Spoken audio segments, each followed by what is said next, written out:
AP ప్రభుత్వం నిరుద్యోగ యువతకు ఇచ్చిన మరో హామీని నెరవేర్చింది. ఎట్టకేలకు ఉగాది కానుకగా జాబ్ క్యాలెండర్ విడుదల చేసింది. మొత్తం 10,060 ఉద్యోగాలను ప్రభుత్వం భర్తీ చేయనుంది. ఈ మేరకు మంత్రి నారా లోకేష్ జాబ్ క్యాలెండర్ పైన ట్వీట్ చేశారు. ఇచ్చిన హామీని నెరవేర్చామని, ఇకపై ప్రతి ఏటా జాబ్ క్యాలెండర్ ఉంటుందని ప్రకటించారు. పోటీ పరీక్షలకు సిద్ధం కావాలి అన్నారు. ప్రజాప్రభుత్వం యువగలం హామీని నెరవేర్చనున్నారు మంత్రి లోకేష్.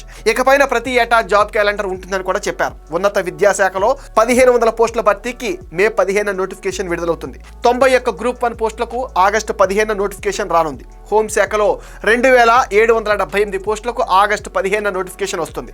విశ్వవిద్యాలయాల్లో అధ్యాపక పోస్టుల భర్తీకి ప్రకటన విడుదలైంది. 750 గ్రూప్ 2 పోస్టులకు, 503 ఏఈ పోస్టులకు సెప్టెంబర్ 15 ఒకేసారి నోటిఫికేషన్ రానుంది. ఇతరత్ర 506 పోస్టులకు సెప్టెంబర్ 15 నోటిఫికేషన్ రానుంది. పాఠశాల ఇంటర్ విద్యకు చెందిన 3,004 పోస్టులకు అక్టోబర్ 15 నోటిఫికేషన్ విడుదలవుతుందని మంత్రి లోకేష్ ప్రకటించారు. మంత్రి లోకేష్ ఇచ్చిన మాటకు కట్టుబడి జాబ్ క్యాలెండర్ విడుదల చేయడంతో నిరుద్యోగులు హర్షం వ్యక్తం చేస్తున్నారు.